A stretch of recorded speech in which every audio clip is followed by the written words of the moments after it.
Welcome back to the Music Podcast. This week, I have a man who I adore his music. I always have done. I always will. It is phenomenal.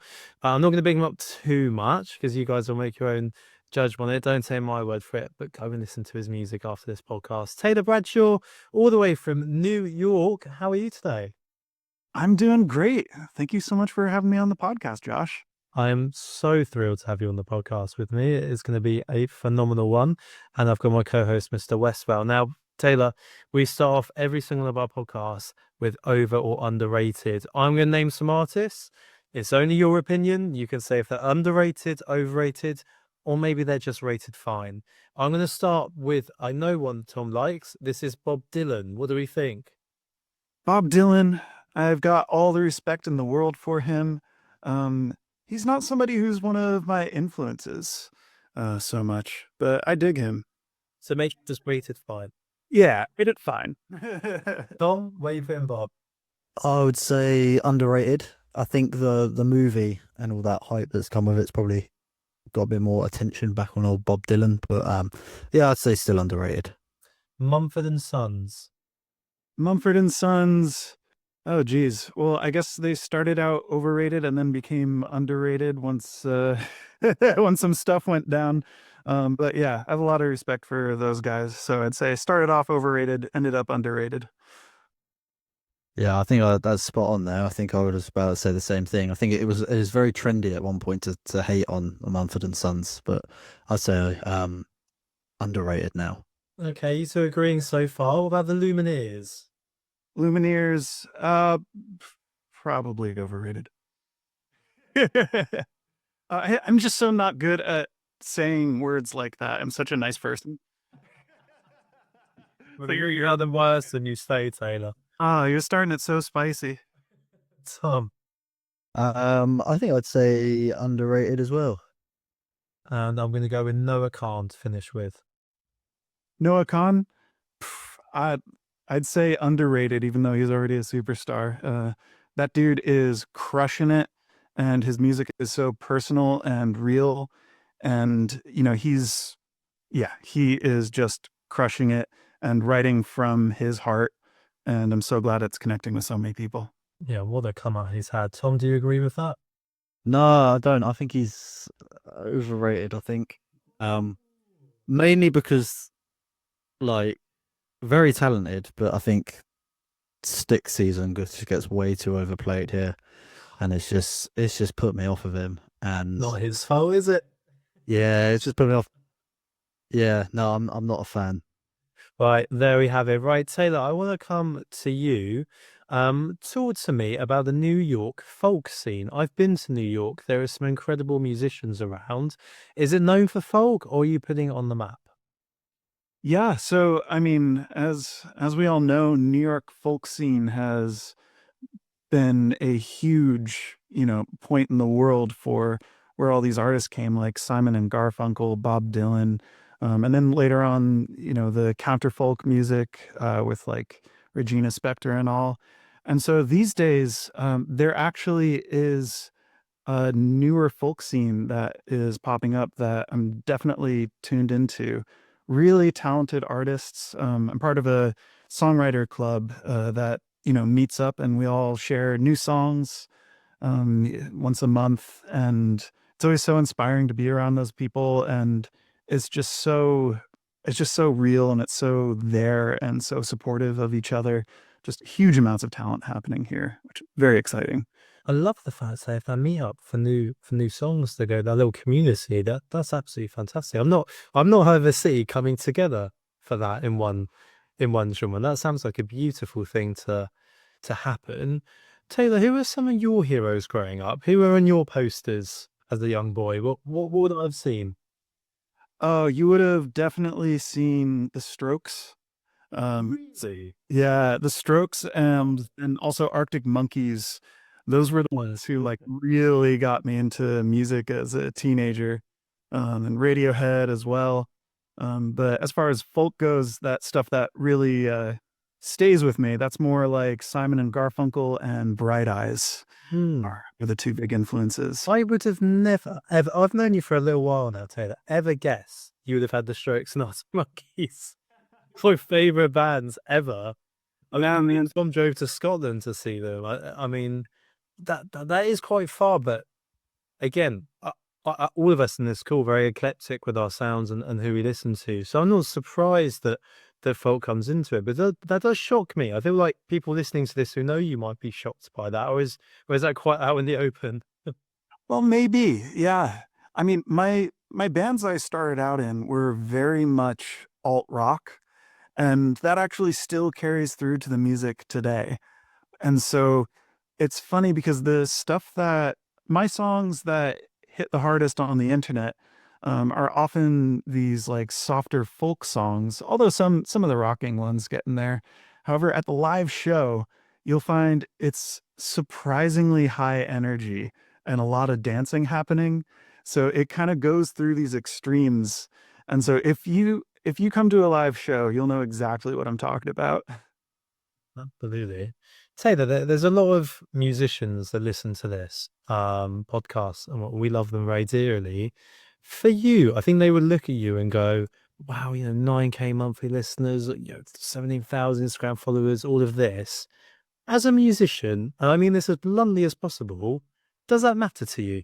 Do those numbers, do you look at that, and is that why you do it, or is it just a byproduct of the music? Oh, it's just a byproduct of the music. I'll say, to spin off of that, one of the biggest mindset shifts that I had to figure out, that I think every aspiring musician needs to figure out, is how do I switch this from being about me to being about other people? And I was just talking with my friend about this last night. Like, when you're writing your songs, it does actually need to be about your experience. It needs to come from the heart. You need to cut out all this other stuff. You're not making this for any popularity or anything. You're just making it to be the realest, rawest, most honest creation of art. However, then once you put it out into the world, it's no longer just yours. And you need to figure out a way how to serve other people. And once that started really happening for me, once I started really breaking out and developing like a real fan base and a real career, it became much easier to see how this music played a part in people's lives, the way that they found healing in the words and the experience of it, how it helped them get through tough times, how it helped them celebrate the good times. And so once you start hearing that from people, that's when you really start to get a sense of, oh, this is why I do this. These are the people I serve, and I can't ever stop, because I can't ever stop giving them that. I owe them that. It's my purpose now, is to create this music and help people in the way that I can in their own lives. And so those numbers go up when you start ignoring them. I love that advice, because I see so many artists push. Here's my gig. Here's my single. Here's this. Here's that. Taylor, your brand pulls people in, and I think what you just said there that really resonates me with. You're doing it for them. It's your purpose. You owe that, and like you said, you're not focusing on the numbers, and they're growing probably because of that attitude. Obviously the new singles just come out off season. A little birdie told me there's more singles to come. What can people expect from the new music? Yeah, so the new music is, I'm very excited about it. Are we moving away from what we know of Taylor Bradshaw, or is it moving in a new direction, or still your signature sound? I would say that it is most definitely the direction that I've been going in, and yet further along. So, this is something I was talking about with Julian, my producer. It's like, this clearly fits in with everything that I'm doing, but I like it even better. And we were thinking, like, does this go on the same album? And it's like, well, it actually moves things forward a bit. So I'm not even sure if it would fit on the same album as, my last EP. But it's definitely a clear evolution of what I have been doing, but the next steps there. Incredible. Absolutely incredible. Fantastic. Right. Tom, we have some fan questions come in for you. I'm going to open this one up to both of you. This is from Jake. Jake says, "Hi guys, loving the podcast as always. Can you ask the music guru Tom Westwell what would be his holy trinity of albums? So, what's your big three favorite albums?" Ooh. Ooh, it changes all the time. Changes so often. It's never the same. I've recently been listening to Marika Hackman, who is a name from the past, who probably was quite big, maybe sort of 5-6 years ago, and definitely sort of still going as they are. So that album, I think it's called Apple Tree. I'd have to check that. That one's probably in there. I'd have Fontaine's, not the newest album, but the Skinty Fear. Marika Hackman, what was that album called? Oh, the new one, Big Size, quite good. But I'm Not Your Man. That's a great album. And final one. Final album. It's so difficult. 3 albums. You'll have to come back to me. Let me have a little. Let Taylor go, and I'll come back to you for my last one. Taylor, listen, with Tom, right? I would have expected him to say some classic albums there, and I can't figure out if our audience loves it or hates it. The fact he throws these curveballs in there, that's not what I would have expected him to say, but there we go. I'll open this one up for both. Taylor, what's the perfect album for a beautiful summer's day? Ooh, beautiful summer's day. That's from Chloe, by the way. Chloe, Chloe. All right. Beautiful summer's day. Oh man.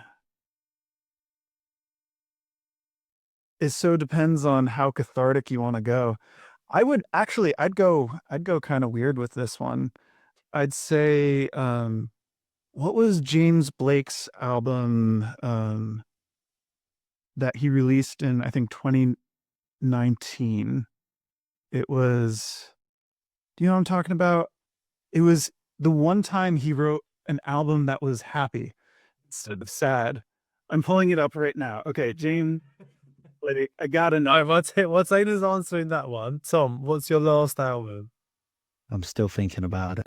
Well, I'll go back to Taylor. Okay, I got it. It is going to be. Oh, I'm so trying to dig it up. Okay, go ahead. Here it is. Here it is. Assume Form. Assume Form by James Blake. It is a weird choice for a beautiful summer day. Probably not what you were going to expect, but No. oof. It has that just has that sort of manic, chill spring energy to it. I think that's where it's come from. That it's the first bit of sunshine here in the UK, and I think everyone's getting very excited for it. Tom, is there a summer's day song that you're straight on when that spring comes? So I'm thinking like summer's day. I'm thinking maybe like a picnic, something like that. A nice sunny field somewhere. Maybe a cider instead of a beer, something like that. I'm thinking on one of your hiking on trails. Exactly. Yeah, exactly. Not Waving but Drowning by Lord Kana. Wow, yeah. Brilliant. And then that's just a chill album. It's so beautiful. And then Hugo by Lord Kana is that third album on that slot, because not even gets you in the spring mood. Is that what you're saying? Yeah, I don't know. It's just something like when the sun starts shining, you just want to sort of, you open the windows and you're doing a little bit of spring cleaning. You got that album playing. That's nice for me. Yeah. I love Loyal. I think I interviewed him really early on, you did. And music. And I remember him coming off stage, and I've been like, "Look, can I get an interview?" He was a big name at the time. His debut album just came out, and he goes, "Can I just have a shower, and I'll meet you back here in 30 minutes, I promise." Now, Taylor, when you've worked with big artists a lot of the time, I would take that as a brush off. They're busy people, doesn't have time, they go away. And I thought all hope was lost. And I kid you not, bang on, 30 minutes later, he's in the spot, ready to go. And it was one of my favorite interviews I've done. He was phenomenal, very caring, very early on in stage. And things like that stick with you. And, going to see him do these arenas and massive things, it's been a real pride and joy to see that. And it's important how, like you said, how you make people feel. And I feel like as an artist, he's not doing that for himself. He's doing that for people like Tom who go hiking on a summer's day and want to listen to that music. So I think that's a beautiful thing that all encompasses all that together. The next segment is the music news round and what has been going on in the news. So we've had some updates to TikTok music and Spotify royalty models. This is something that's often very controversial, with Spotify not paying enough or paying very little for streams. Taylor, is that something that, as an artist yourself, is it something that you speak about a lot? Is it something you think about a lot now that it's gone from physical music more to streaming? Yeah, so I like to not worry so much about the things that are truly out of my control. And let's be real, how Spotify pays artists is not something that I'm going to have that much influence over. I do believe that they should pay more to artists. The big thing that I think that they should do that would be such a good compromise is just better data transparency.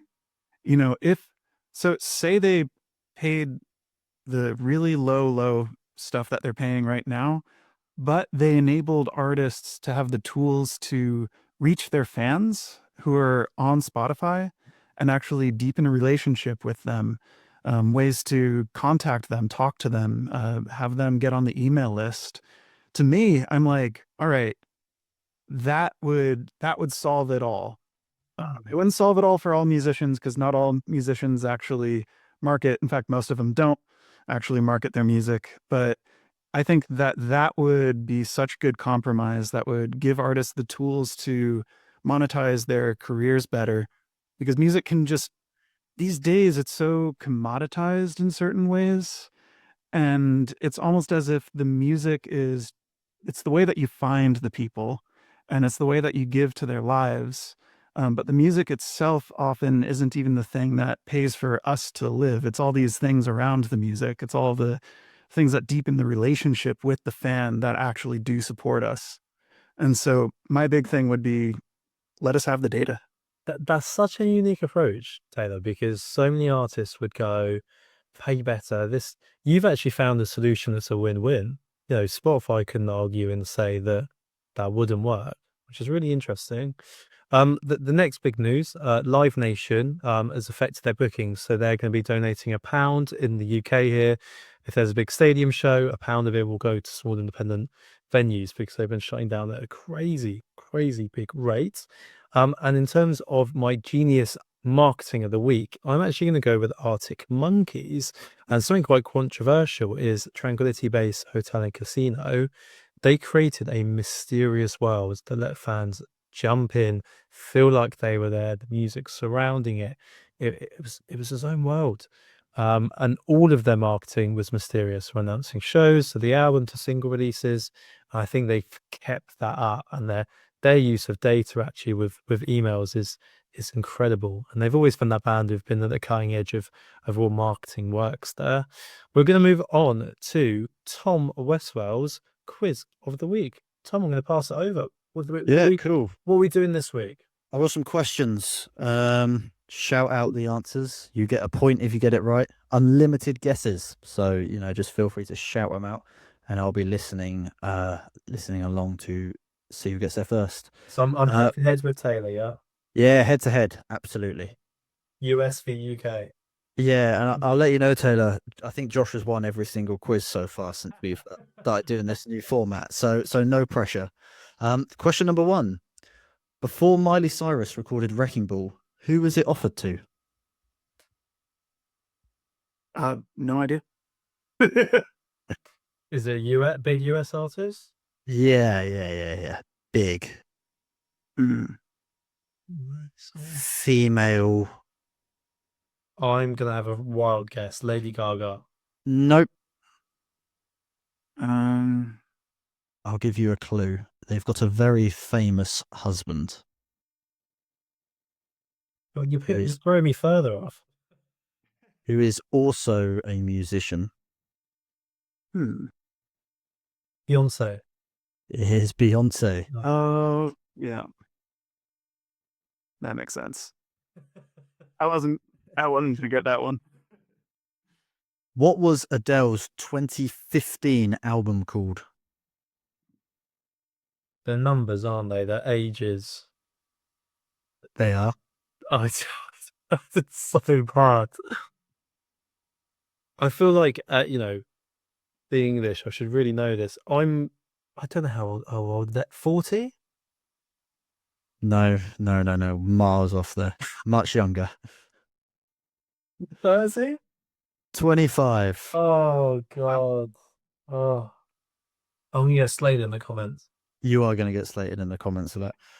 Foo Fighters dropped out of headlining Glastonbury Festival in 2015. Which female-led rock band replaced them?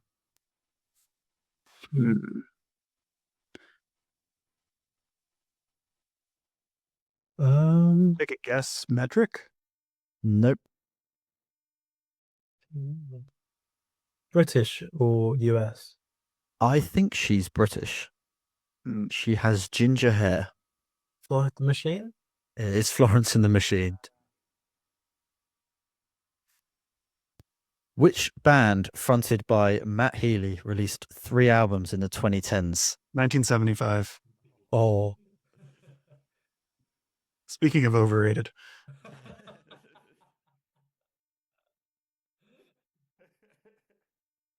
What kind of summer did Megan Thee Stallion rap about in 2019?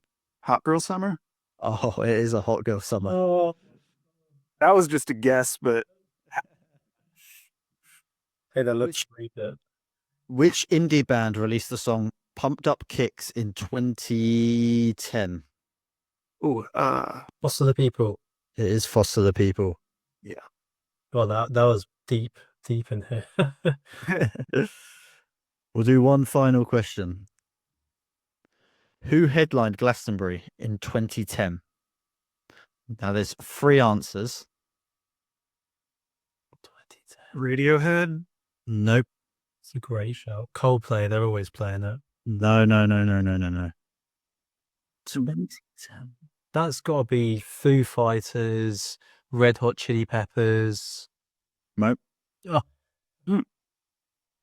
Arctic Monkeys? Nope. Dang. One of them can't see so good. Ex-Ambassadors? Stevie Wonder? Stevie Wonder is one. Stevie Wonder. Oh. I was not going to. Yeah. Should I put you out your misery? Yeah. Gorillaz and Muse. Oh, we should have guessed those. But Josh remains undefeated on the quiz there.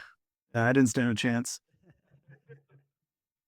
Right, we're gonna move on, Taylor, just to some kind of get a better understanding of yourself and what's coming up this year for you. I want to know, what's one musical idea that you want to try but haven't done yet? You mean in terms of like music that I'm going to create? Yeah, in a certain style with a certain, maybe big band. I don't know. Yeah. So I want to try making something that's like pure pop. I actually have a song on the way that might be that. It takes a lot of rewriting and figuring it out to make it work. I did it as like just a creative exercise, right? Like just try and write a pure pop song, and it was fun. But what I would really, really like to explore a little bit is actually punk. I'm a punk rocker at heart. My experience in the New York City music scene, other than me playing, me actually going out and enjoying shows, I'm deep in the punk scene. And so I would love to bring some of that to my music in some sort of playful way. I love that. Just trying it, just getting stuck in. I think that's I absolutely. think that's cool. You should definitely go for it. I think, and I think like sort of like folk music and I guess punk in a way kind of do have some sort of similar sort of themes that run through them and things like that. And yeah, that'd be awesome. Yeah, similar vibes. They're also always the nicest people you've ever met. Yeah, The punk rockers. yeah. Idols is crushing it right now. Like they're one of the best punk shows I've ever been to. Yeah, I love idols. They're amazing. They're so much fun. As a musician, Taylor, what's the best piece of advice you've been given, and why do you think it stuck with you? Oh, there's so many. But one that I'll say that stuck with me is from someone who was telling me basically how, like, giving me advice on the next steps as far as like, how do you do all this as a solo artist who doesn't have a label, doesn't have a band to help with the music career. And he said, when you see success, it gets harder, not easier. Mm. We like to think that, like, if I could just have this one thing, then it would be so much easier for me.